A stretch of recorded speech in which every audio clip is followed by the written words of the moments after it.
Welcome in to Ranimal Media. How's everybody doing? We're over here watching Jerusalem and Beirut, and also we're watching a protest that's taking place in Portland, Oregon.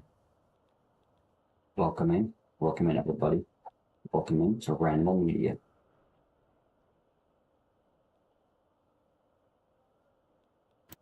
Hope you guys are all doing good, having a good evening.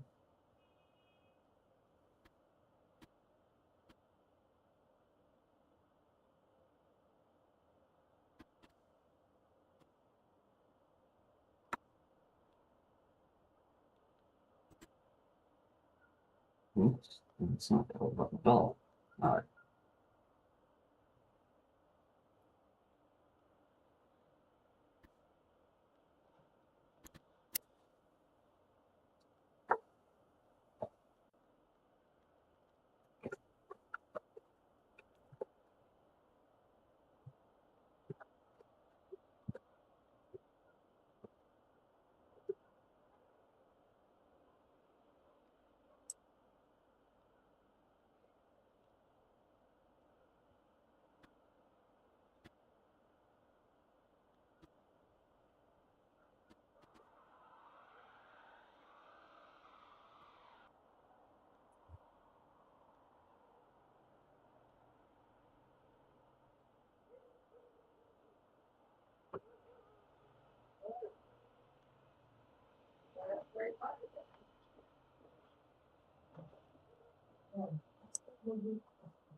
Let's see if I can get you guys some sound of what's going on in the protest. Let's see.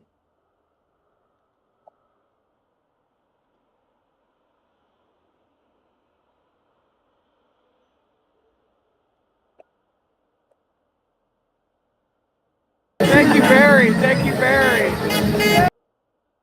Thank you. Thank you, officer. Thank you. It seems like had a female to male and a lot of isolation. It's almost like Epstein was predicting that because he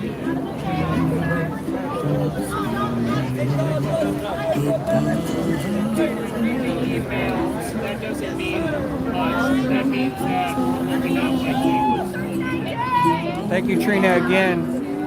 I will.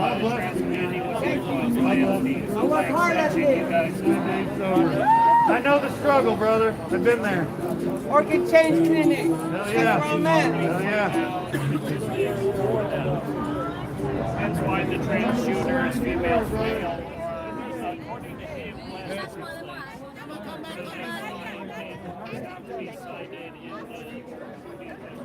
Appreciate you guys. Thank you. Yeah, you're welcome. All right, Shane, I'm out of here, man. All right, bud. Nice to see you, bud. Yep, Hope you you enjoy too. Yep. Thanks for showing up, buddy. All right, folks, my hand is tired because I didn't bring my tripod to hold my phone. All right, guys. I think it's about time to wrap it up. So everyone say your goodbyes for the rest of the day. I'm going to end my stream. Thank you all for being here. Thanks for sharing.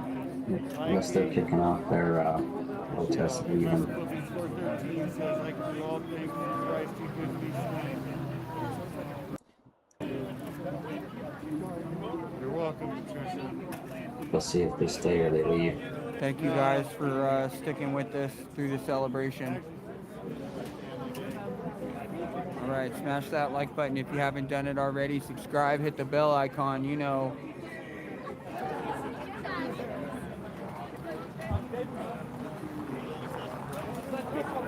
I'm not. Oh no.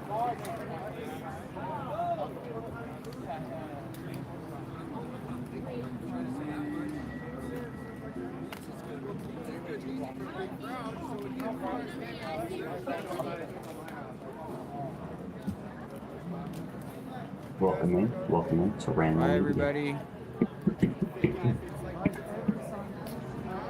Thank you, Jeremy. Nice.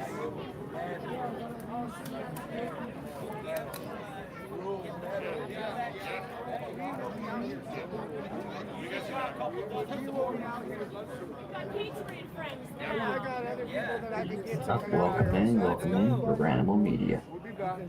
We got other people we can Not bring gonna too. let those tiny people mess with us. We need to come. It's every Sunday. We need to do this, and we need to get more patriots out here to do it. Hey, we can bring more people. Yeah. We Yeah. know all Okay. of them by name. Yeah. Absolutely. This is what you We'll be security yeah. for them. Every single person is willing to die for USA. Yeah. Yeah. These are the true, Yeah. And look, diehards. die Yeah. hard. Yeah. And we're willing to die for your freedom. Yeah. Absolutely. That's what the Yeah, seven we're here servicemen for did to for you. support you guys. You know. We went over So there, we'll be back. your freedom. We'll be back. Okay. You let them know we'll be back. Same time, Yep. same day. Yep. Sunday. Amen. Everybody should get a taste of America. Okay. We'll be back next weekend. Okay. Yeah, we'll be here with more people. 2 o'clock. Yeah. Okay. I've been here. We have to bring. This is the 8 weeks. Drive. 8 weeks now. Wow. Okay. Since it started. Yeah. Oh, we didn't Every know Sunday, that. January Dang. 8th, they started killing 40,000 people. And since that weekend, we are here. Oh my God. We are glad that we are starting to get. Okay, I gotta go, guys. We're gonna be back next Sunday too. So this is amazing. Okay, love you guys. I gotta go. Caught up in I'll talk to you guys later. He left.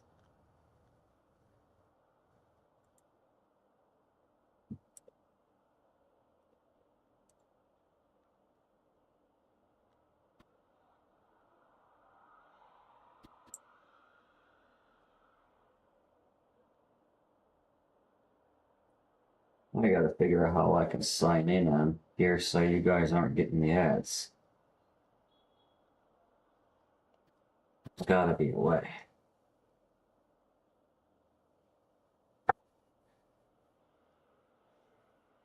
No reason I shouldn't be able to sign in for you guys. But I never seen that option.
Sorry guys, I was fighting with the other computer I have.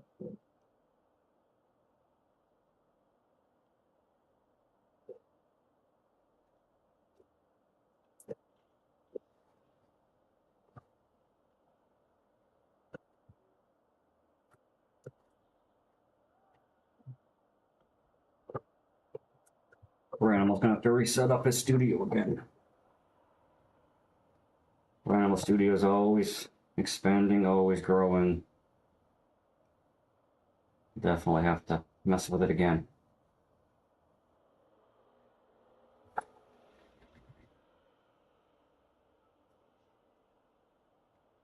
Welcome in to Ranimal Media.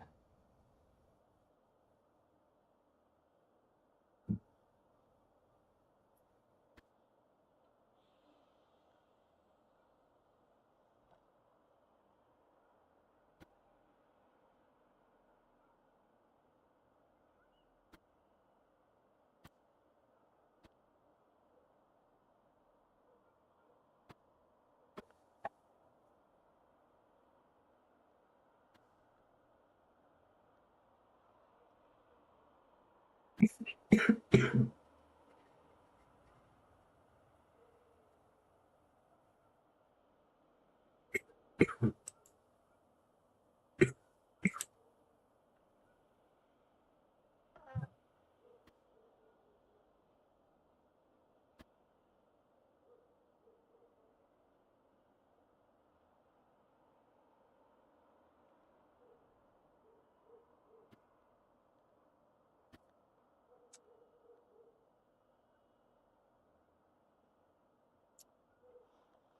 go over there and spend all your time and your treasure and your money.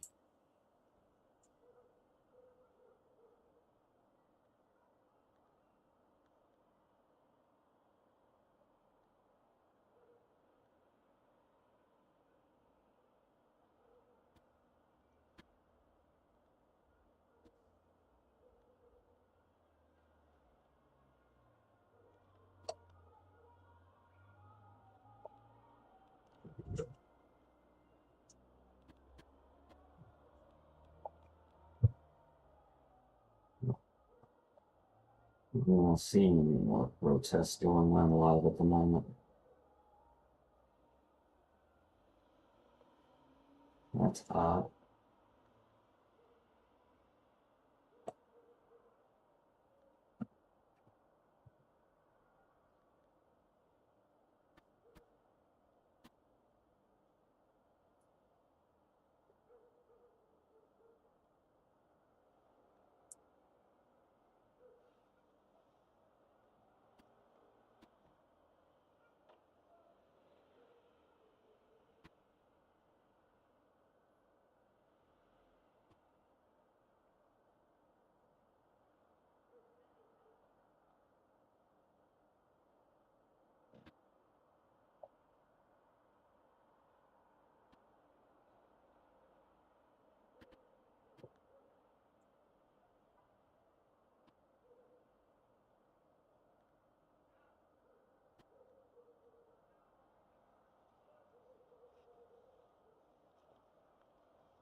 Welcome in to Ranimal Media, everybody. Hope you guys are all doing good wherever you're watching from.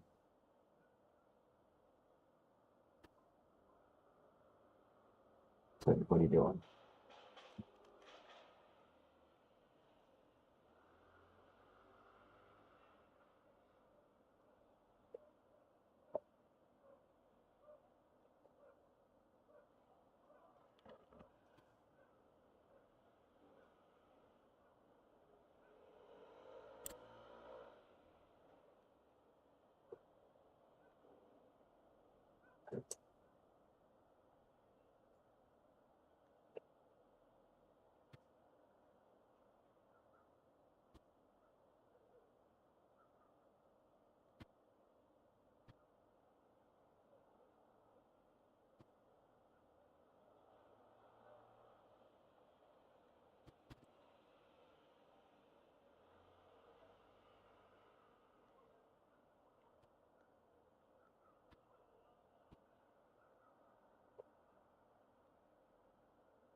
It's weird, why that one won't play.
Yeah, I'm having a heck of a time finding any protest footage.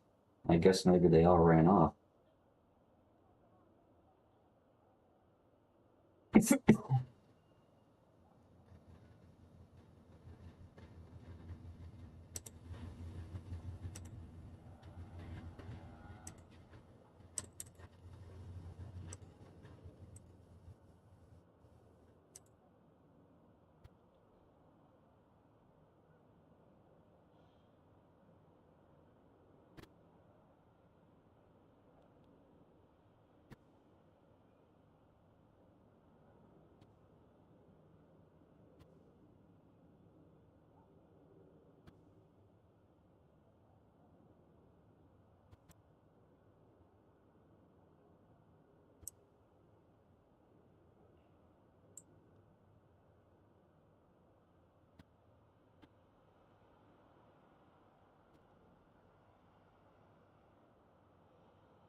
Welcome in to Ranimal Media.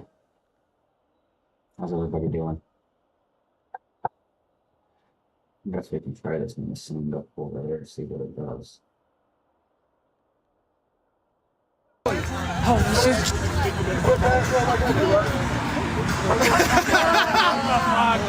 Rule number one.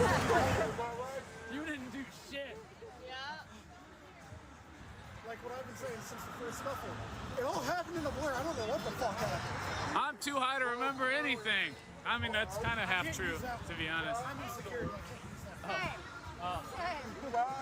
I smoked a joint with the CEO of my company last week. Fuck yeah. Yeah, so I think I'm okay. But this, I don't know. I don't know how I feel about this. Smoking weed, fine. I don't know how millionaires feel. I'll let you know in a couple months. What's that? They're just talking a bunch of nonsense.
Not a whole lot going on at the moment.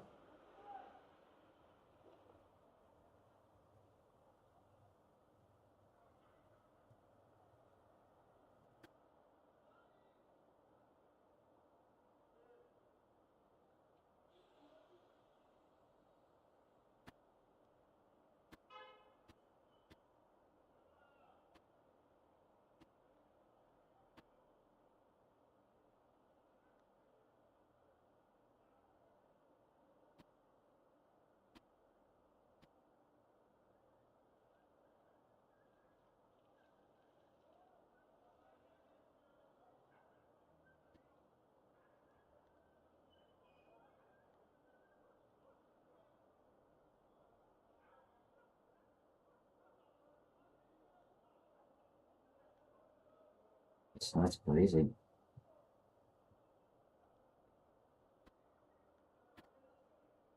Crazy stuff.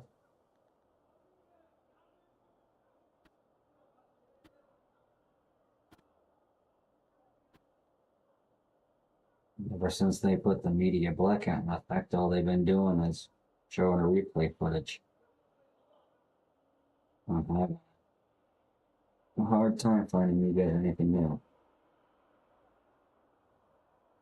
Very weird.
Very weird.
Crazy stuff, everyone. Crazy stuff.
War on Iran escalating, just as Secretary of War Pete Hegseth warned on Friday. The amount of firepower above Iran is about to surge dramatically on this day 9 of Operation Epic Fury, even as Iran's leadership has already been wiped out and its military capabilities degraded.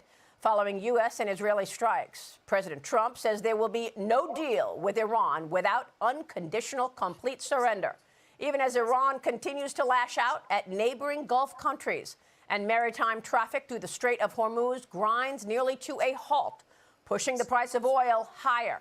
The Trump administration has enacted a $20 billion reinsurance program for oil tankers and other ships to get traffic moving once again through this vital waterway, where 20% of the world's oil is transported every day.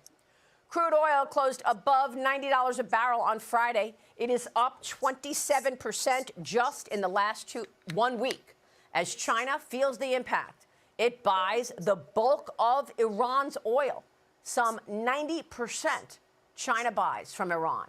Now, political strategists are worrying whether the war and its impact will collide with the president's efforts to rein in inflation just before the midterm elections, where the economy and affordability is most important to voters.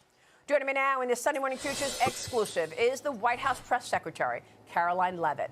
Karoline, it's great to have you this morning. Thanks so much for being here. Thanks for having me, Maria. Great to see you. And of course, as the impact of this war is affecting American citizens and consumers through the increase in the price of oil, the president needs to walk a balance here. What is the president expecting to do to rein in those prices right now, where we are watching and waiting for those midterm elections in November? Well, the president is watching everything, both abroad through the demolition of the rogue Iranian regime through Operation Epic Fury, and of course here at home. And President Trump can walk and chew gum at the same time. You saw him this past week at the White House hosting a ratepayer protection pledge roundtable with big tech companies, AI companies, to talk about how they are picking up the cost of electricity bills across the country and American communities to drive down costs. The president inherited inherited the worst affordability crisis in our nation's history from Joe Biden. And look at the progress he has made in the course of the past year. Now, with respect to what's happening with gas prices right now, this is a short-term disruption for the long-term gain of taking out the rogue Iranian terrorist regime and finally ending their restriction of the free flow of energy in the Middle East and in the Strait of Hormuz. And even with this short-term period throughout Operation Epic Fury, the president and his energy team are on the ball. They've announced political risk insurance for cargo vessels and oil ships that are going to be moving through the strait. They've announced that the U.S. Navy, if and when necessary, will escort those tankers to ensure that oil can move. The president is also tapping into our newfound market in Venezuela, where, again, there were a lot of panic-ins about that military operation. And look at the success. We are working in a cooperative manner with the interim authorities to bring that oil into the market as expeditiously as possible. And so, again, this is a short-term disruption. We're seeing a slight increase in oil and gas prices, but ultimately taking out the rogue Iranian regime is going to be a good thing for the oil industry, and those prices are going to come back down just like they have over the course of the past year because of President Trump's American energy dominance agenda.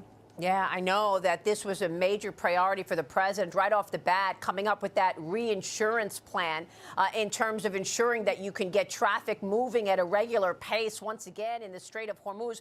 But oil executives are telling me that more security is needed. So we want to understand specifically when we might see a let-up here. It feels like the Iranians are threatening the U.S., saying, yeah, come to the Strait. We welcome you to actually ramp up the fight. Quickest way to shrink your prostate. The best way to fix prostate problems? Saw palmetto? Nope.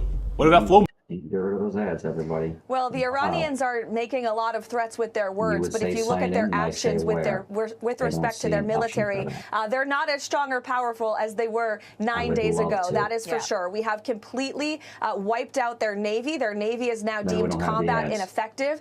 Their retaliatory strikes with ballistic missiles has decreased 90%. And as their attacks are decreasing, the power and prowess of the U.S. military is increasing. And so we are going to continue to completely obliterate the rogue Iranian regime and ensure that they can never possess a nuclear weapon, that their ballistic missiles can no longer threaten U.S. personnel and our assets in the region. And the mere fact that Iran is now pointing their capabilities at their Gulf partners in the region who have tried to remain neutral and at peace with them for many years, they're targeting civilians. It just underscores the point that this operation was necessary, not just to protect the American people and our assets and troops and bases in the region, but also to ensure a truly safe and prosperous Middle East for the rest of the world. And President Trump is the first president in nearly 5 decades to actually have the courage to do this, and he should be commended for it. Yeah, and the president had an interesting exchange on Air Force One over the weekend, Carol. I want to get your take about this idea of troops on the ground. Mothers out there are worried that we're going to have a draft, that they're going to see their sons get in and daughters get involved in this. What do you want to say about the president's plans for troops on the ground? As we know, it's been largely an air campaign up until now. Mm-hmm. It has been, and it will continue to be, and President Trump wisely does not remove options off of the table. I know a lot of politicians like to do that quickly, but the president, as commander-in-chief, wants to continue to assess the success of this military operation. It's not part of the current plan right now, but the president, again, wisely keeps his options on the table. But as commander-in-chief, there's no greater priority or responsibility to this president than, of course, protecting the American people and protecting our troops and our bases in the Middle East, which Iran has been threatening for 47 years. They have killed and maimed thousands of American soldiers, and President Trump was not going to allow Iran to attack our bases and our troops and our men and women in the Middle East first, and that's why he took this historic action by launching Operation Epic Fury. Yeah, I mean, the president is also trying to protect elections. So in the middle of all of this, he is talking about the SAVE Act, Caroline. And I want to put up this tweet that the president put out yesterday. Over the weekend, he's been talking about the SAVE Act. And in this tweet, not only does he reiterate the point that you have to have ID to vote, all voters must show voter ID, all voters must show proof of citizenship in order to vote, no mail-in ballots except for illness, disability, military, or travels. But he also adds to this 2 more items. no men in women's sports, no transgender mutilation surgery for children. Caroline, you've got to explain this to us because already the president is getting pushback from Democrats. They say this is dead on arrival. Why would the president want to muddy up this issue and add transgenderism and no men in women's sports right now when the issue of all voters getting proof of citizenship has already been accepted by some Democrats like John Fetterman? There should be no pushback to any of the common sense proposals in the Save America Act. Let's talk about what is in this bill and what President Trump is pushing for here. Mandatory voter ID in the United States of America. 90% of our country, Democrats and Republicans, support this common sense solution to secure American elections. The only people in this country who don't support that are radical left Democrats on Capitol Hill. That's number one. Number two, requiring U.S. citizenship to register to vote. Another common sense measure that absolutely must be done to secure our elections and the future of our country. And with these other two ideas, with no men in women's sports and with ending transgender surgeries for minor children, these are common sense proposals and policies that, again, are backed by the vast majority of our country. If you look at the public polling from Americans on both sides of the aisle, most Americans don't want young children to be going through gender mutilation surgeries. Most Americans don't want men competing in women's sports. These are winning issues for the American people. They are losing battles for politicians on Capitol Hill. And that's why all members of Congress, Republicans and Democrats, need to pass the Save America Act as soon as possible. Real quick, Caroline, before you go, the president has removed Kristi Noem from the Department of Homeland Security and put in, hopefully, Markwayne Mullin. Will he get confirmed? The governor there in Oklahoma has to name someone on a temporary basis. We're wondering when that confirmation hearing will happen on Markwayne Mullin. Yes, we are totally confident Senator Mullin will be confirmed, and we're going to work with the Senate to make sure that happens as quickly as possible. And Democrats on Capitol Hill need to fund the Department of Homeland Security. It is absolutely crucial that we get our FEMA workers paid, our TSA agents paid. President Trump has been calling on them to do this for weeks, and it's ridiculous that they're shutting down this department for blatantly political reasons. All right, Caroline, great to talk with you this morning. We so appreciate you addressing all of these issues with us this morning. White House Secretary Caroline Leavitt. Thank you, Caroline. Be sure to like and subscribe for all the Fox News latest on YouTube and catch full shows streaming now on Fox One. These glasses automatically turn into sunglasses in bright daylight. All glasses have this tiny flaw, but we fixed it. You see, the lenses inside prescription glasses all have fixed diopters.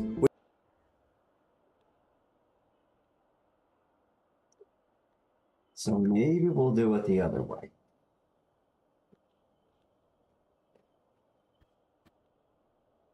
That's driving me nuts. One of us. So. One of us. So.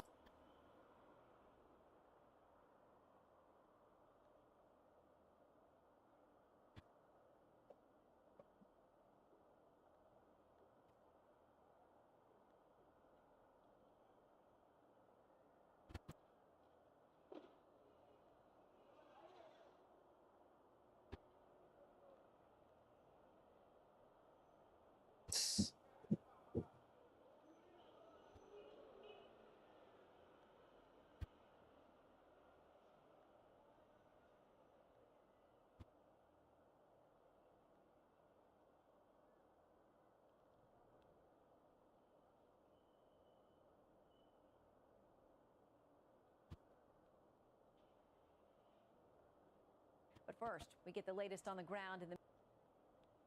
That's not working.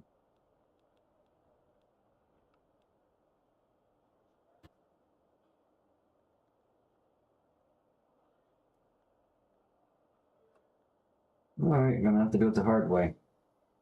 It's just how it's gotta be, everybody. Oh, see, that's what that cracker does.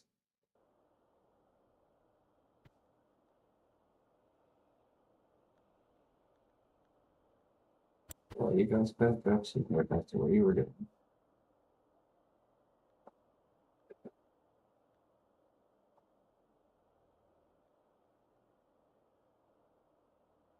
first, we get the latest on the ground in the Middle East with Fox News chief foreign correspondent. It's easier to do it the other way. This way stops.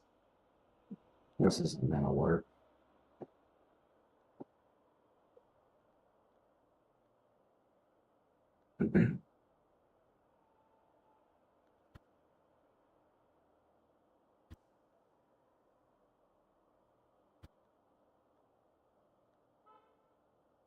This isn't gonna work. It's gonna freeze the main screen. Guarantee it. You watch.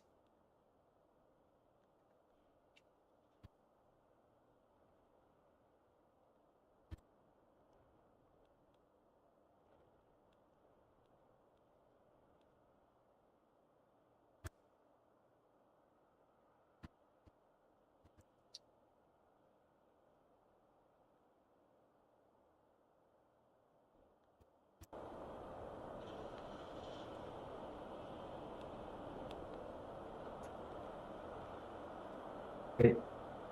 No ads, but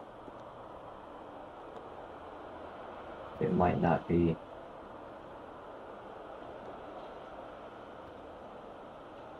as good as it was a moment ago. Now I don't have the full control that I once did. So it's a give or take. But first, we get the latest on the ground in the Middle East with Fox News chief foreign correspondent Trey Yingst in Tel Aviv. Hello, Trey. Shannon, good morning. Overnight, flames spewed from oil facilities on the outskirts of Tehran. An inferno engulfed the fuel storage sites after they were hit in Israeli strikes. These were the first attacks on Iran's oil infrastructure since the war began. Regarding what we will do next in Iran, we have an organized plan with many surprises to destabilize the regime and enable change. We have many more targets, and I will not detail them here. With ongoing Israeli strikes, the Iranians are firing back, launching more than a dozen ballistic missile barrages at Israel yesterday. The U.S. and Israel continue to target the launching positions of Iran, and now reports indicate the regime only has 120 missile launchers left as the skies of Iran come under control of American and Israeli planes. President Trump says he's not looking to settle. Negotiating leverage, maybe maximum, but we're not looking to settle.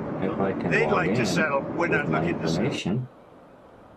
With a focus on Iran, Israeli strikes against the Iran-backed Lebanese militant group Hezbollah are ongoing today, with new strikes reported in the Dakhla neighborhood of the capital of Beirut. Multiple times over recent days, Iran and Hezbollah have coordinated attacks against Israel. And Shannon, we can report to you now the IDF telling Fox News 2 Israeli soldiers were killed by Hezbollah in southern Lebanon.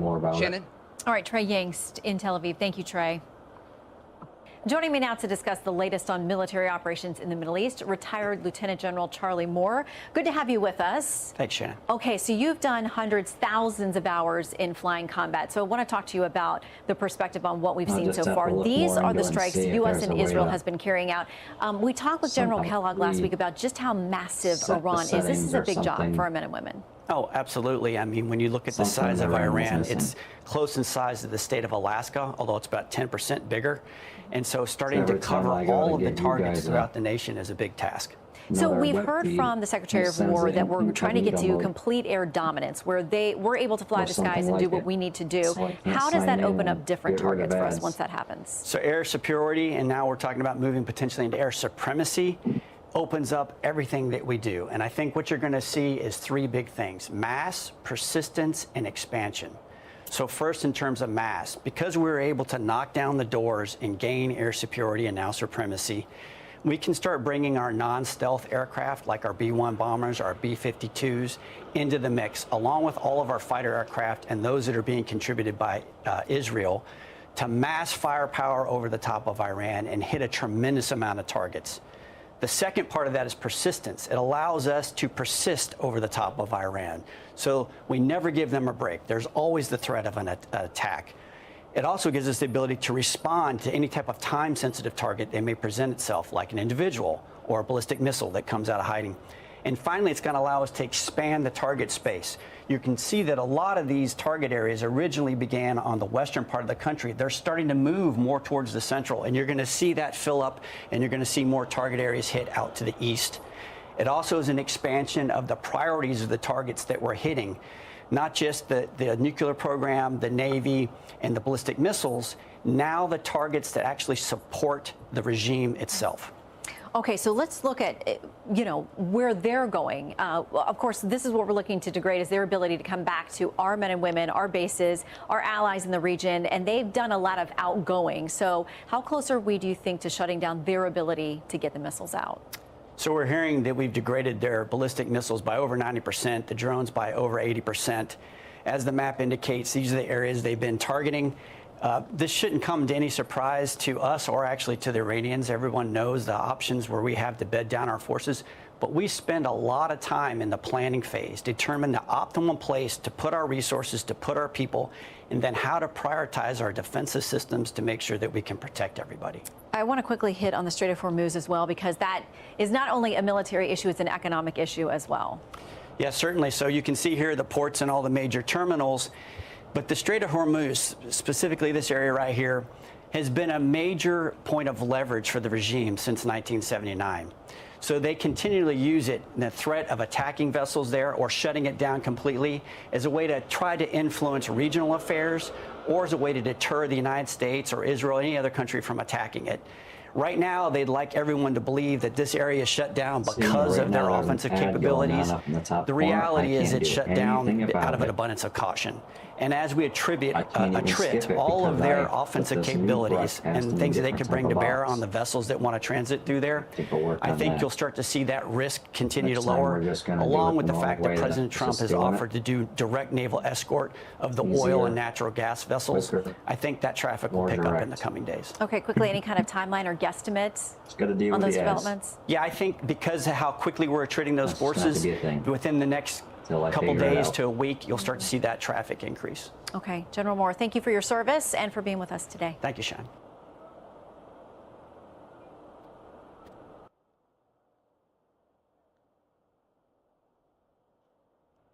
Okay.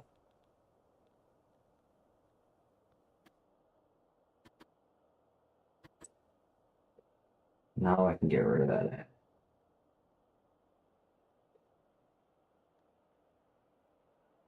Yeah, we're not going to do it that one anymore. I'll just have to figure out if there's settings to log into my own browser settings and logins and stuff. There has to be. Why wouldn't there be? Technology.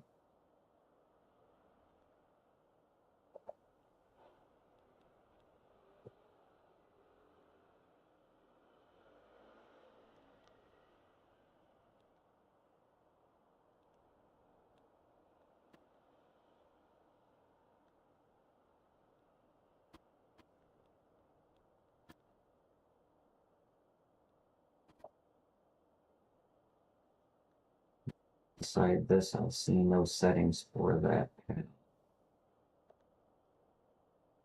I'm looking for you guys. I'm looking. Maybe we'll go look.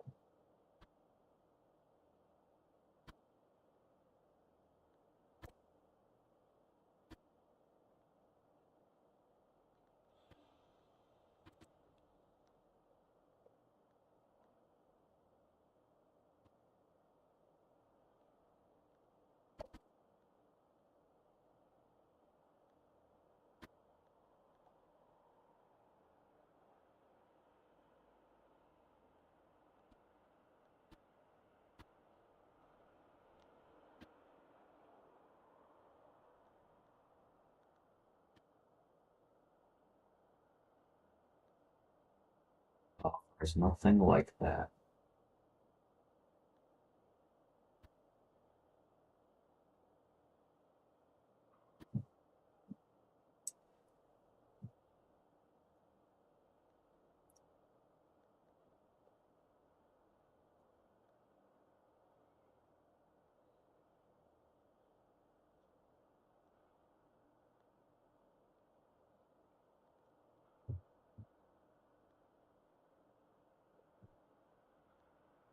What do we have here?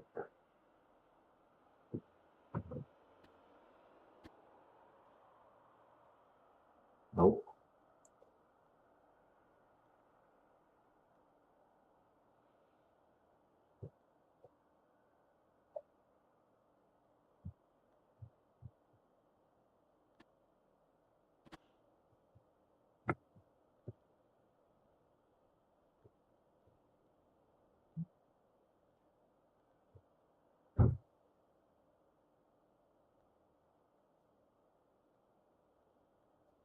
I've read over every settings.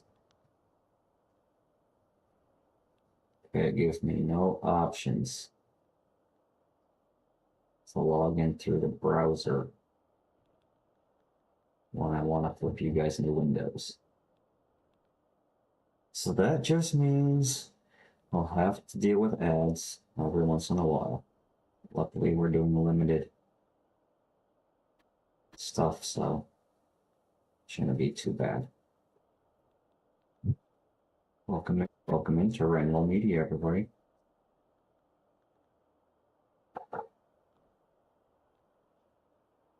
Doesn't seem to be like there's a whole lot going on at the moment.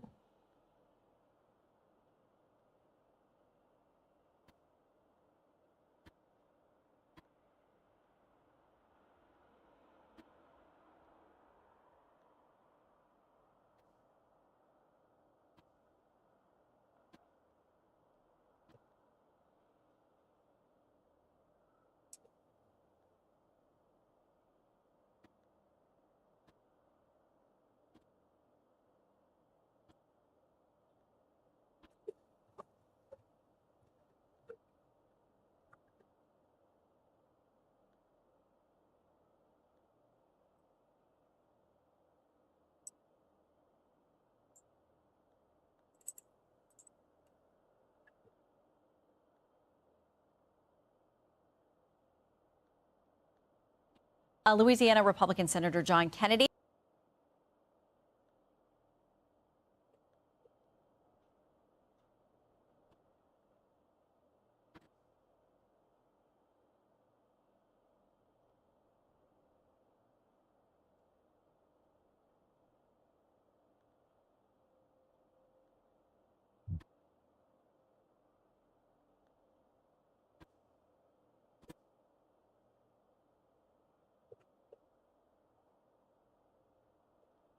Alright, this should be better.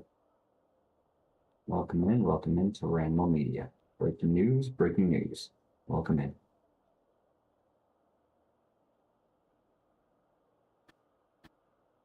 Actually, hold on to that thought.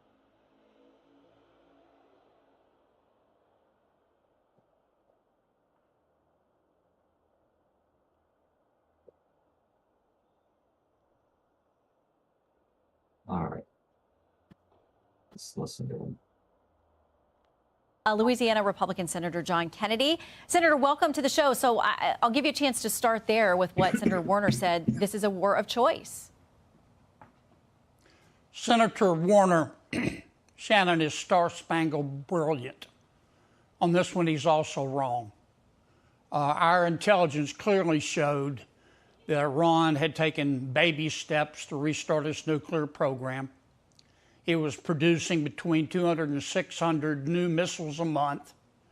Its plan was to stockpile enough missiles so that it could destroy the Middle East if we went back in to destroy its nuclear program. That's why I say President Trump he's not trying to start a war, he's trying to prevent a war. He tried negotiating with the Ayatollah. The Ayatollah said no to everything except lunch.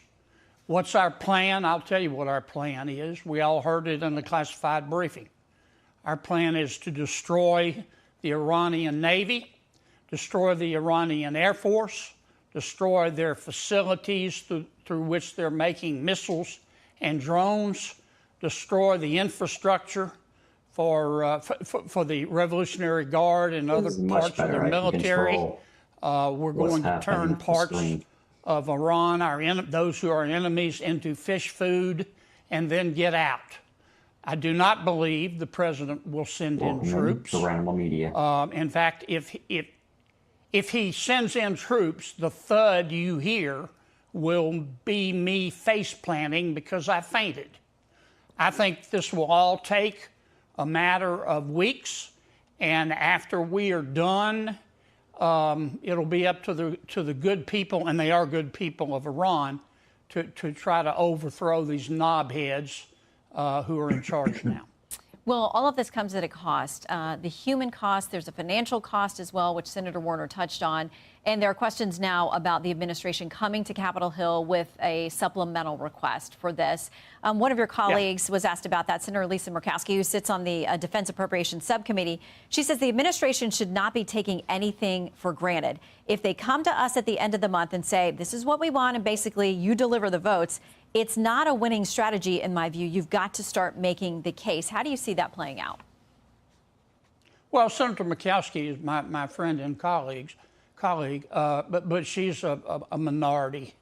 Congress, at least the Republicans in Congress, are not going to let us falter in achieving our objective because we run out of money.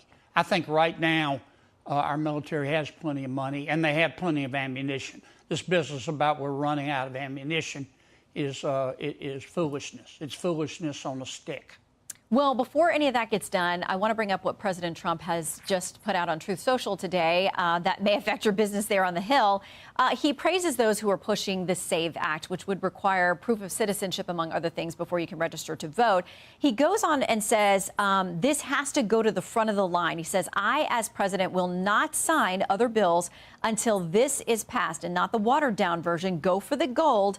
Must show voter ID and proof of citizenship. No mail-in ballots except for military, illness, disability, or travel. Then these add-ons that may come as well. No men and women's sports. No transgender mutilization, he says, for children. Do not fail. And this one was signed President Donald J. Trump, coming straight from him. How does that impact what you're doing there on the Hill? Because there's a lot of consternation from conservatives that the Senate doesn't seem like it's moving forward with the SAVE Act. Well, the Senate is notoriously slow. Sometimes it takes us months to get nothing done. But the SAVE Act is a priority. I'm a co-author. John, I agree with everything the president said in his tweet, though I haven't seen it. John Thune has promised to bring the bill to the floor. I don't know when he's going to do that, but he is going to do that. I anticipate it will be in the next few weeks. Will it pass? I think so. It just depends. We've got some free range. The Democrats will be against it, but we've got some free range chickens on the Republican side, and we're going to have to go gather them up. So to get to 60, though, is the thought that this would be a reconciliation bill, so you don't have to get to the 60? Is there a single Democrat?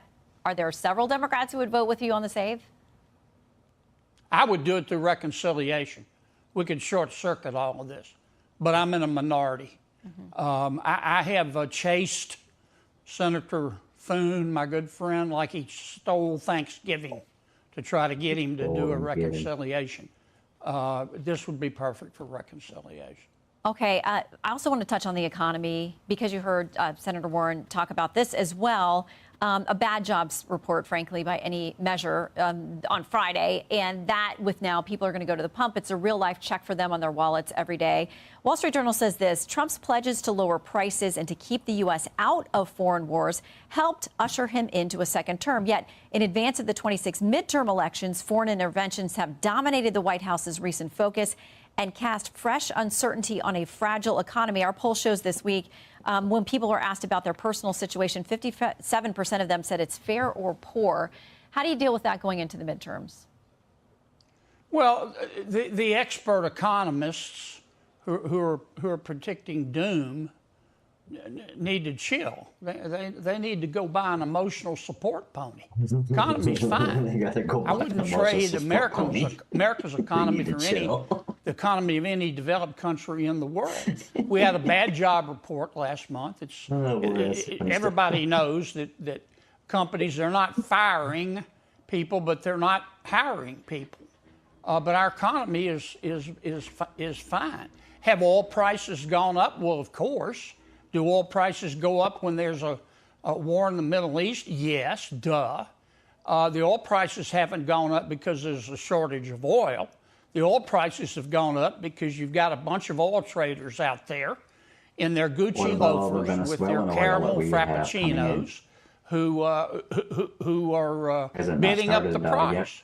The prices will come back down as soon as we get out of Iran, as soon as we finish turning them into fish food, which will be pretty soon.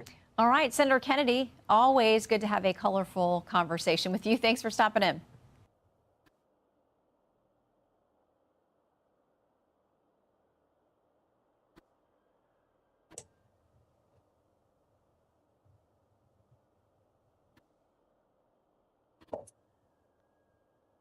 Interesting.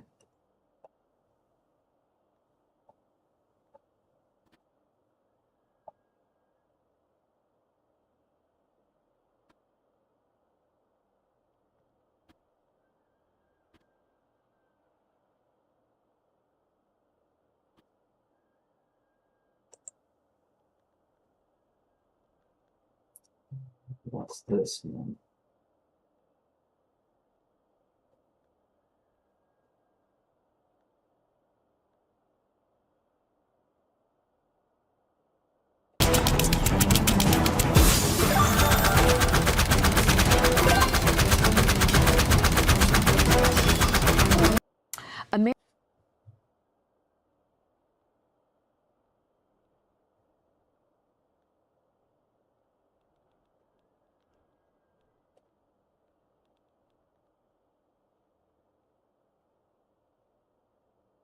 American B-1B Lancer bombers have arrived at British air bases as they wait to be potentially deployed for large-scale strikes against Iran.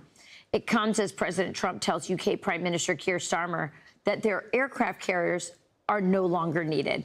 Brian Yanis is live in London with the very latest. Brian, that was a very spicy tweet by the president. A spicy tweet, and the special relationship has turned spicy in the last week. Rachel, good morning. A week after UK Prime Minister Keir Starmer changed his mind and allowed U.S. bombers to use UK military bases for Operation Epic Fury, American B-1B Lancers finally landed at the Air Force Base in Fairford, the UK Air Base, on Friday. And this, as the HMS Prince of Wales, one of two British aircraft carriers, has reportedly now been placed on advanced readiness to leave port in the next 5 days to head to the Middle East. President Trump, though, who's criticized the UK for being uncooperative and says Starmer is no Winston Churchill, said these latest moves by the UK are too little, too late. Give me the offer to send 2 aircraft carriers, maybe, but they're not sure. I just put out a response to them. I said, maybe, but they're not sure. We don't need them.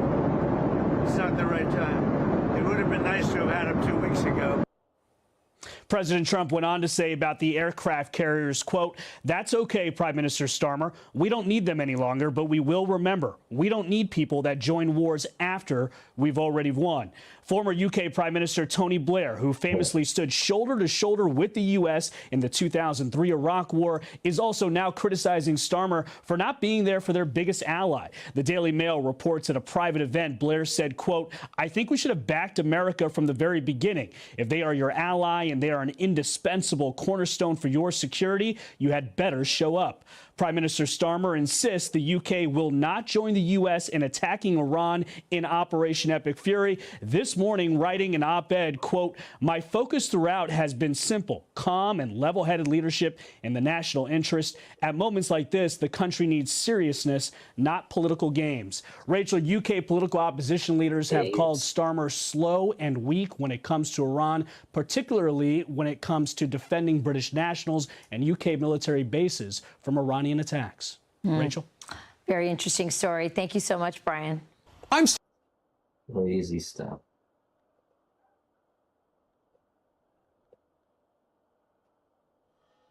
What do you guys all think about that?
How's everyone doing out there?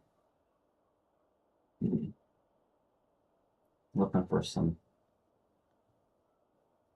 new news for you guys.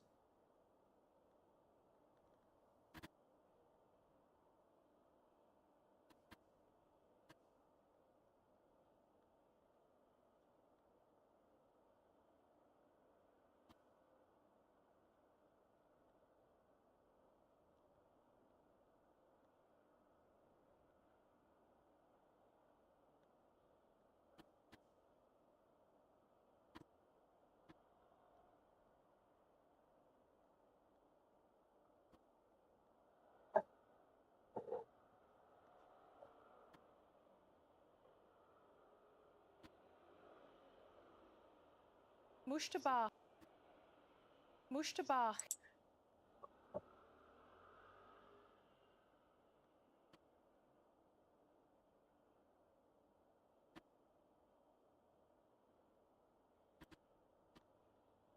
On some breaking news on Ranimal Media. Hold up while I queue it up.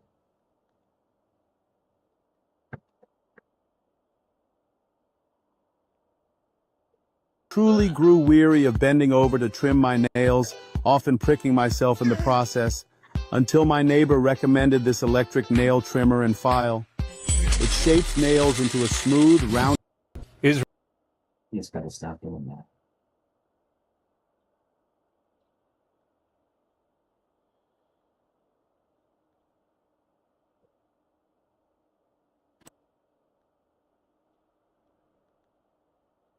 I'll try to fix it next time.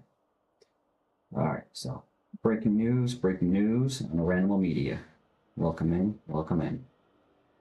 Israel says 2 of its soldiers were killed in fighting with Iran's terror proxy Hezbollah in Lebanon. Meantime, U.S. and Israeli forces hammered Iran's oil infrastructure in a new wave of overnight strikes. Iran continues to retaliate against its Middle East neighbors, leading to more civilian deaths, as tensions with Tehran appear to be boiling over. Lucas Tomlinson is live in Dubai with the latest on all of that. Lucas.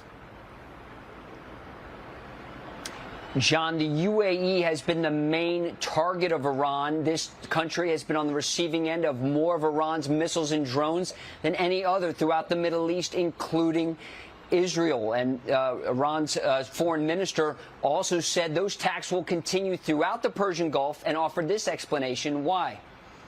Welcome in. No, we are not attacking our neighbors.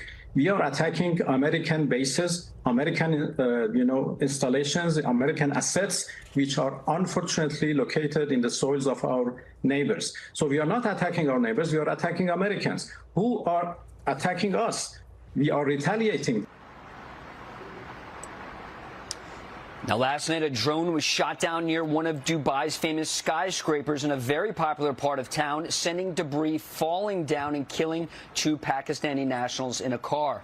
The UAE military is knocking down 93% of all the projectiles fired here from Iran. This new Emirati gun sight video shows some of the more than 1,400 Iranian drones being blasted out of the sky over the Persian Gulf. Over 40% of Iran's drones have been launched at the UAE, twice the number launched at Israel.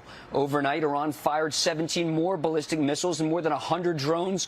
All were shot down except for 1 missile which splashed down harmlessly in the sea and 4 drones which slipped through. And South Korea says it's sending more surface-to-air missiles here to help this country keep its skies clear. And another drone slipped through in the Persian Gulf, John, this time in Kuwait, hitting this government building, spreading fire to multiple floors. The building housed Kuwait's Social Security Administrations. And since we've been on the ground here in Dubai, John, missile alerts come in about twice a day, unlike in Israel, which the alert is through an app and gives you a little more detailed information about where specifically the missile or drone is going. Here it is a general alarm on your mobile phone, much like the weather alarms back home.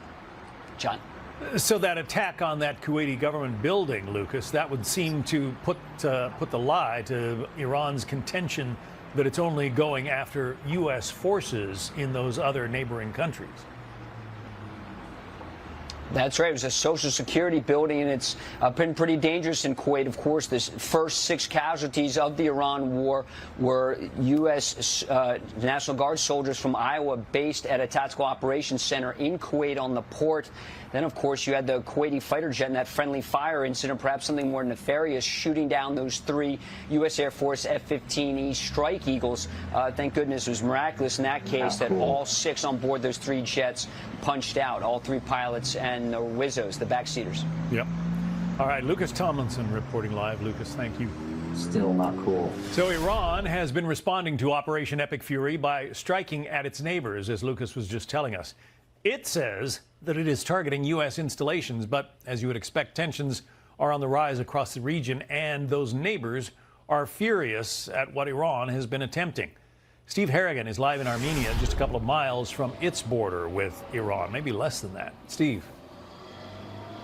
John, about a mile away from the border where I'm standing right now, and some real devastating scenes of destruction in the capital of Iran, Tehran. Over the weekend, U.S. and Israeli warplanes targeting not just military sites, but also infrastructure that supports Iran's military, in particular oil refineries. Whoa. At least 4 hit in Tehran and on the outskirts of Tehran, really creating some devastating scenes. You have the huge orange flames going up into the sky, the black smoke, and then that oil and smoke mixing with a rainfall that created a black rain falling on that city of 17 million people.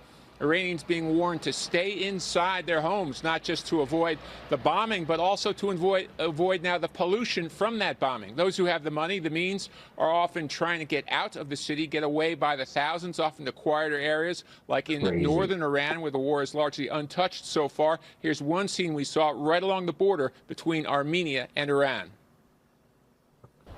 We can show you a scene here from northern Iran. We're right now standing in Armenia.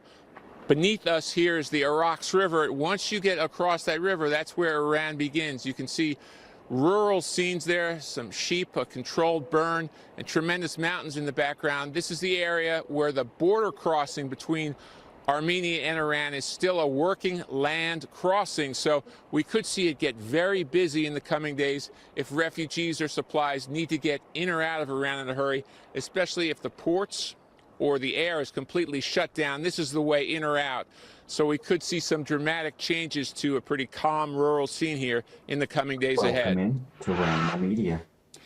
That potential flood of refugees leaving Iran by foot has not materialized yet. Right now at that border crossing, there's a pack of taxi cabs from Armenia waiting to drive people north. Few takers at this point. John, back to you. All right, Steve Harrigan in Armenia. Keep an eye on the situation there for us, Steve. Thank you. So with the war in its second week now, the U.S. and its allies have had their hands full with Iran's swarms of attack drones. That's crazy. Iran's This $10 pen fixed what $1,000 worth of creams couldn't, because this yellow crust. Shahed 136 drones are easy to produce and relatively cheap at about $20,000 a piece. Stopping them is expensive, with America's Patriot and THAAD interceptors costing millions of dollars. Let's bring in Dr. Rebecca Grant, National Security and Military Analyst and Lexington Institute Vice President. I guess the good news here, Dr. Grant, is that there are fewer and fewer of those Shahed drones being launched from Iran. Yes, the drone threat is dropping, and from a tactical perspective, Iran's drones cannot stop Operation Epic Fury. John, we have a very deep bench of counter-drone systems. It starts with our fighter jets from the forward up in the mid, all the way down the Gulf states, and then the pinpoint defenses. In addition to Patriot and THAAD, there's a whole long list because the U.S. technology has been knocking down these Iranian drones over Ukraine in the hands of Ukrainians for years. And I'm talking Coyote, Vampire, NASAMS, Frankensams, SlamRam, Mirops, just a partial list of the types of counter-drone systems that may have been pushed forward and are really taking a toll on Iran's launch rates. But the Iranians have suggested they have help from the Russians, that the Russians are helping them perhaps target, find targets for these drones. More than suggested, Iran's foreign minister has bragged about their military cooperation. But I'm telling you, Iran cannot save, or Russia cannot save Iran with this information. A couple overhead satellites aren't going to do it. They may be trying to pass coordinates or tactical characteristics.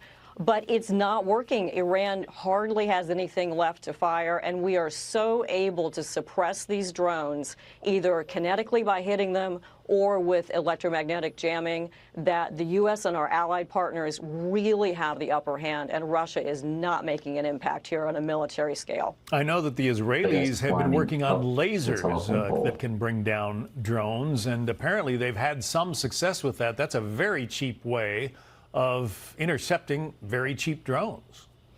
Yes, that's one thing. They've started to field that system. Of course, the U.S. has researched this as well. But the big thing is, just as you point out, we need more effectors, more interceptors. The Ukrainians have made some interceptors, too. But it is really the U.S. technology that ties together the detection, the surveillance, the tracking, and then the ability not just to hit individual drones, but to go after the drone swarms.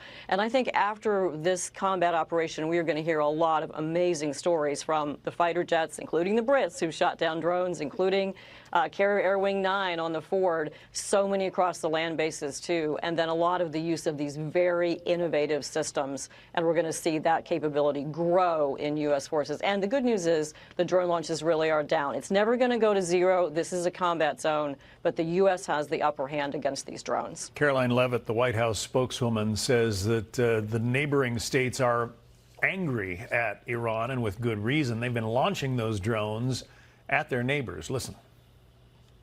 The mere fact that Iran is now pointing their capabilities at their Gulf partners in the region who have tried to remain neutral and at peace with them for many years, they're targeting civilians. It just underscores the point that this operation was necessary, not just to protect the American people and our assets and troops and bases in the region, but also to ensure a truly safe and prosperous Middle East for the rest of the world. You know,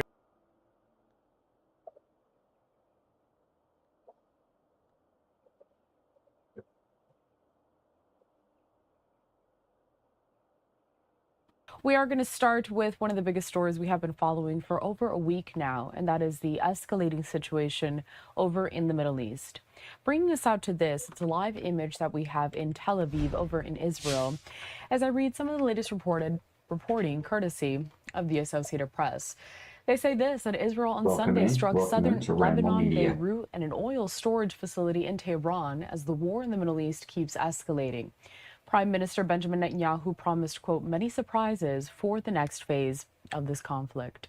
Not only do we have this live look out of Tel Aviv, but we also continue to have a live look out of Beirut in Lebanon, where out in the distance you can see a bit of smoke there. It has been dissipating for the past several hours. The AP going on to say this, that Iran also hit a desalination plant in Bahrain. And earlier on Sunday, Iran's foreign minister said a U.S. airstrike damaged an Iranian desalination plant on an island, warning that in doing so, quote, the U.S. set this precedent, not Iran. Such infrastructure is critical for drinking water supplies in the parched deserts of the Gulf. And an Israeli attack on an oil storage facility in Tehran sent up pillars of fire that could be seen by some video courtesy of the AP as a glow against the Saturday night sky. It appeared to be the first time a civil industrial facility has been targeted in this war. Now, the war, which erupted on February 28th after U.S.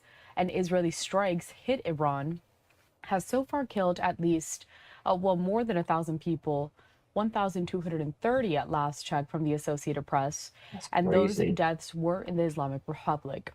More than 300 in Lebanon were also killed, and a dozen in Israel, according to officials that are following this matter very closely. I do want to keep us on this live image as we prepare to continue on this conversation with our next guest, so hang tight for just a sec.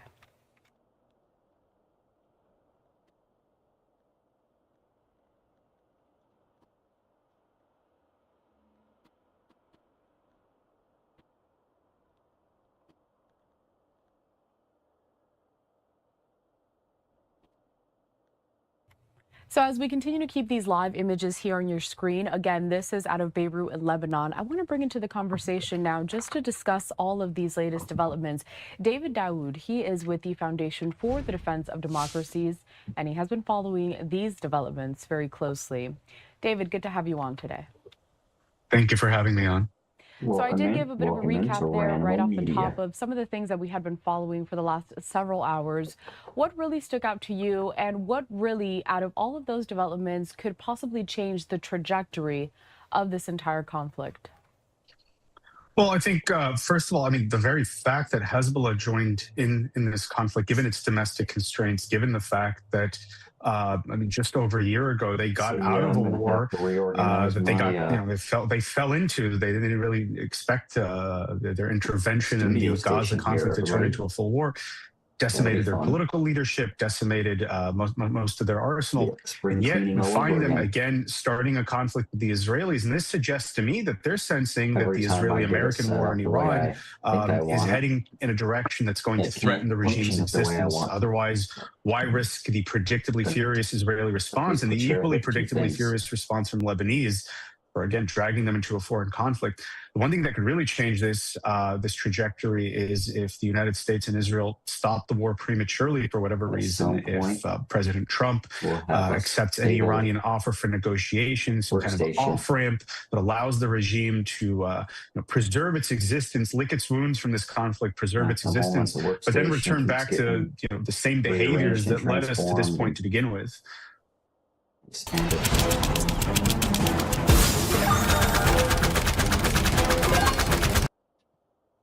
I want to put up next here, it's a map of the region, just to give our viewers a bit more context as to some of the surrounding countries. Now, this conflict, David, as you know, it appears to be affecting multiple countries across the Middle East right now. How concerned are regional governments about this risk of a further expansion when it comes to the fighting? Well, I mean, I think it's expanded as far as it can already. There are attacks on the Gulf states, there's attacks in Iraq, in Jordan, and Iran is saying that it's only attacking U.S. assets in these countries. But really what they're trying to do, and that's first of all not true, right? We've seen footage of attacks on, say, hotels in the United Arab Emirates and elsewhere. And what they're trying to do is kind of hit the soft underbelly of American regional power. The Gulf states are prosperous countries. They're not, they've had a history of war, say in Yemen, but they're not inclined towards fighting. They don't have that durability that, say, or the endurance the Israelis have built up from, unfortunately, decades of experiencing war after war after war. And what the Iranians are hoping is this harassment of the Gulf states will lead them to effectively cry uncle. And given their influence with President Trump, given President Trump's proximity to the Gulf states, they'll turn to him and say, President Trump, please stop this war in Iran. We can't take anymore. And again, that'll lead to a premature ceasefire that'll allow the Islamic Republic to endure everything that Iran is doing right now. I don't think they expect a genuine military victory in the conventional sense. They're trying to get what the United States and Israel to do to stop, because they want the regime to survive, again, not so they can come to a real modus vivendi with either the United States and Israel or the regional countries, but so they can go back to the business of regional destabilization, proxies, building up their ballistic missile arsenal, and of course, going back to rebuilding their nuclear program. As we talk a little bit about some of these goals that Iran still has here in terms of where they want this to go next, and given the rhetoric, what we've heard from both the U.S. and the Israeli governments, I mean, is this something that Iran could achieve just to keep the regime alive and to continue on operations as they were before? Achieving the regime's survival actually isn't that hard. It's a harder lift for the United States and for Israel, given we don't have ground forces in Iran, given the size of the country, given that this is a regime that's had almost 50 years to build up organizational depth. It's actually harder to achieve regime change, to destroy the proxies, to eliminate all of Iran's pathways for resurgence than it is for Iran to just maintain that bare thread that allows it to continue existing, at least the Islamic Republic regime, rather. And from there, look, then they'll wait until international conditions are more favorable. Maybe the current president becomes more preoccupied with domestic issues. The next president's not interested in the Middle East. They'll wait for an opportune moment. This is a regime that is defined by strategic patience. So if it takes 5-10 years, they'll wait for that moment when the eyes are off of them, and then they'll restart what they've been doing So the goal now is just survive, and that's a very easy goal to achieve. A lot of the conversation right now, a lot of the major headlines do follow these military dynamics, all of these military operations that are underway from all of these sides. But as we take a live look here out of Beirut in Lebanon, David, I want to talk a little bit about what we know given the humanitarian situation on the ground in several of these places that have been hit. I mean, what is the impact to civilians right now? Well, we know that there's massive displacement. This war started with a massive and predictably ferocious Israeli response, as I've noted. But also the Israelis have issued several warnings now to the residents of South Lebanon. I think initially there were like 53 villages, and then they kept increasing the number. And then ultimately they said, all of South Lebanon move north of the Litani River. Then this was followed by a call for the residents of Dahia. This is Beirut's southern suburbs, heavily Shiite area, effectively Hezbollah's nerve center in Lebanon. Move out of the area, move northward, move eastward. And then there were the areas of Baalbek that also, this is eastern Lebanon. There were calls for Lebanese to evacuate, Lebanese, again, Shiites, to evacuate westward. So basically move out of the areas where Israel alleges that Hezbollah has military assets, where it's operating. Now, the Israelis want to facilitate their military operations while minimizing the harm to civilian casualties. Hezbollah has a history of intertwining itself with the civilian population, intertwining its assets with the civilian population, which itself is a war crime. And the Israelis, what they're trying to do is say, get out of the way, guys, get out of the way, people, civilians, move out of the way so we can, we don't harm you, and we can facilitate the targeting of Hezbollah assets. But ultimately, this is going to result in what we've seen, about 300,000, I think the estimate is, displaced Lebanese. I mean, Dahia alone, where the Israelis have called for evacuation twice now, has a population of 500 to 700,000 people. They've not all cleared out, but we're seeing reports of massive displacement northward from the south, and already massive movement out of Dahia. The Israeli campaign is slowly being ratcheted up. I think there's more of a focus on Iran now, and I think there's also an attempt to give these civilians an opportunity to move out of harm's way. But again, the ultimate result is going to be massive civilian displacement. But it's unavoidable, unfortunately, given the way Hezbollah operates within the country. Talking about Hezbollah, but also going further with some more of these Iranian proxy groups. I mean, we've mentioned Hezbollah quite a few times within this discussion because they've really put themselves at the forefront in this fighting, and it escalates. As far as other Iranian proxy groups, what do we know about how they're possibly placing themselves to also perhaps be involved in this fight as well? Well, it's natural that Hezbollah would put itself at the forefront. This has for decades been the tip of the spear of Iranian regional expansionism. Everywhere that Iranian influence has expanded, Hezbollah has been there first. If we go back to the Iranian expansion of its influence into Iraq, Hezbollah was there first in 2003, according to the Iraqi militias, to help pave the way for that. In Yemen and elsewhere, in Syria, obviously, when the Syrian civil war happened, Hezbollah was the first to fight there to preserve Iranian interests at the expense of hundreds of thousands of Syrians. Now, the other militias, the Houthis have been relatively silent. They made some statements, but they haven't intervened in the conflict yet. I think they're perhaps being preserved for last. We've seen the Iraqi Shia militias begin their attacks. Not only that, they've also engaged in mutual reinforcement. A colleague of mine, Joe Truzman, and I, we are publishing a report on the Iraqi militias, not just saying they're coming into the fight to support Iran and the Islamic Republic, but now also, in light of the Israeli evacuation warnings and strikes in Dahia, to intervene on behalf of Hezbollah. They're drawing a red line on Hezbollah. So there's this mutual support, this interest in mutual survival between the proxies to ensure, again, mutual survival, but also the broader survival of the resistance axis and the Islamic Republic of Iran. If you can't catch your breath and treatments aren't working, you have mucus plugs, dense blockages, suffocating your airways like... Yeah. This is just some video I want to point out to our viewers. This is from just yesterday. As I read the latest reporting, we know these strikes do continue. These are the images that we were getting out of Tehran there. David, we've been talking also about some of the biggest global concerns right now. I mean, oil markets, shipping routes, the safety of U.S. and allied forces in the regions. But from your assessment here and from what we're watching closely, what are some of the biggest concerns for those regional countries there as well? Well, I think, again, ratcheting up the pain that Iran can inflict upon them. I don't think we've seen everything yet, unfortunately, from the Iranians. The goal will be to gradually ratchet up pain as long as this conflict continues, to get these countries to cry out even harder to say that they want the war to stop. In some ways, this seems to be backfiring, though.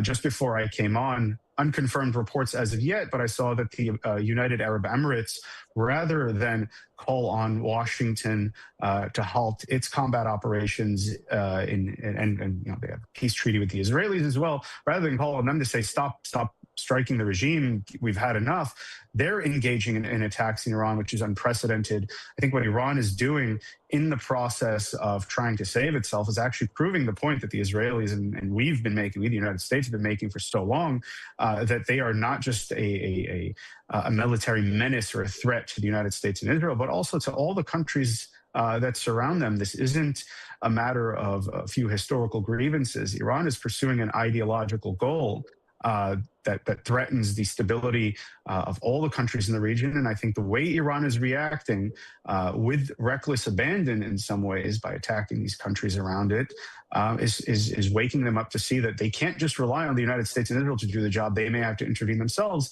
And if the reports are true that Emirati forces are striking in Iran, this process seems to be underway.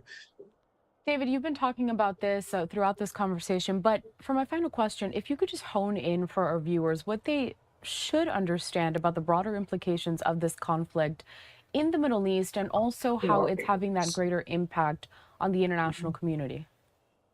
Look, if the Iranian regime is somehow, and I think we're far from there yet. Again, we could destroy Iran's military assets, we could degrade them severely, we could degrade their proxies severely, but achieving the regime's downfall, putting these proxies on a course of irreversible destruction or destroying them, we're still not there yet. But if that were to be achieved, the main regional destabilizer would be taken out of the equation. The main impediment to a lot of progress in the region, I mean, if you take Lebanon, which is the area that I focus on, look, Hezbollah isn't the source or the cause of Lebanon's problems, but it benefits from them so much that Hezbollah has become the main guardian of the corrupt system that has destroyed Lebanon through 1,000 paper cuts. Right? Lebanon is a country that is effectively a failed state. The economy is in shambles now. There's been deep economic crisis since 2019, and it is all the result of a corrupt political clique that is holding on to the country, some of whom are Hezbollah's opponents.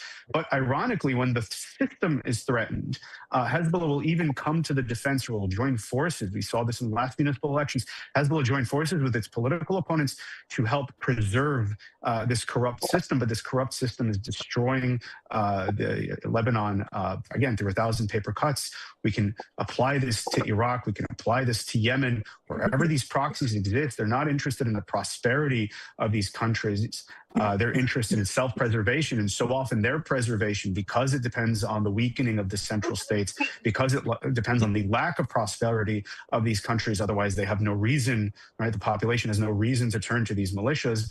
They will reinforce or feed into or create the conditions that keep these countries corrupt, on their knees, lacking a path to prosperity, just so they can survive, just so they can promote Iranian influence and power in the region.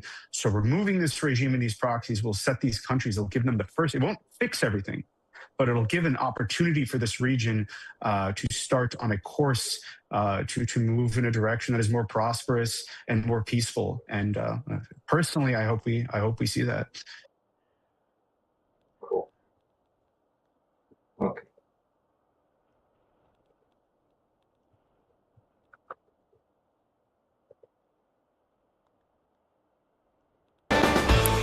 A big win for residents in an apartment building near the ICE facility in South Portland. Welcome to Coin 6 News. I'm Lisa Balick. The use of tear gas no longer allowed by federal agents at the ICE facility if it sends that chemical into their homes. Now that goes for deploying pepper balls and other chemical munitions as well. The judge ruling the federal agents did not have adequate justification for the chemical barrage that seeped into the Gray's Landing apartments. Our Ariel Salk joining us live outside that apartment complex. Ariel, I imagine the residents are pretty pleased with this. Yeah, the majority of the people I've been talking to are overjoyed by this ruling, but others say they don't think it's going to make a difference. Now, for months, federal agents at the South Portland ICE facility have been using tear gas and other chemical weapons on protesters, voicing their disapproval of ICE outside of their building. But that gas has been seeping into the low-income apartment complex, Gray's Landing, across the street. Residents are reporting ongoing symptoms such as chest pains, coughing, blurred vision, burning eyes, and headaches, according to court documents. Some even testifying about wearing gas masks in their own homes.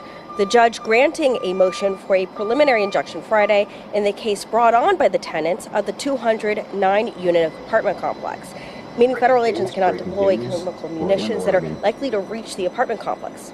I caught up with a few tenants today. Well, I think the whole building is just thrilled. I mean, it was a long procedure. We've been waiting for months, and there's something that we're suffering from that will be gone now. It's wonderful. So it wasn't just us being tear gassed in our apartment. There was mental health issues, people having to leave their homes, kids being taken to the hospital. There's been a lot of layers to this, and it needed to be addressed. ICE and the Department of Homeland Security says officers have deployed crowd control devices in response to violent protests at the Portland ICE facility. We have reached out to those agencies for a comment on the judge's ruling. We are waiting on a response.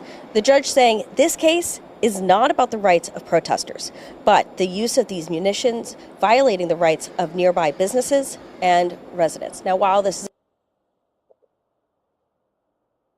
crazy stuff.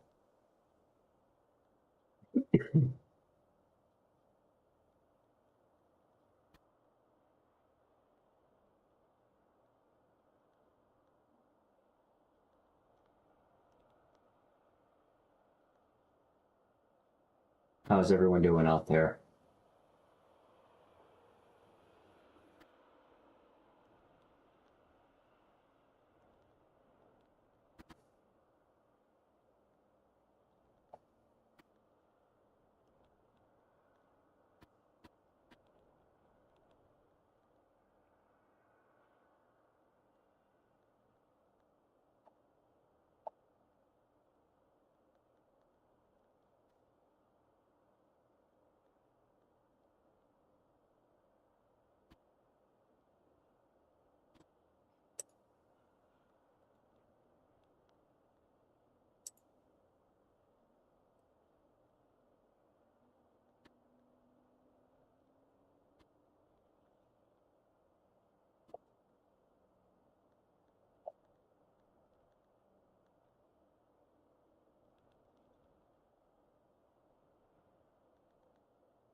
Welcome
to Ranimal Media.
We're gonna down the music going, guys.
Welcome in to Ranimal Media.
All right, guys.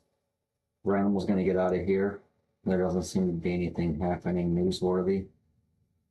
Ranimal's not able to find new updates. They're just going to keep giving us stuff we already know about. Ranimal's going to go make some more videos for you guys. Or we'll work out a new live. All right. You guys take care till next.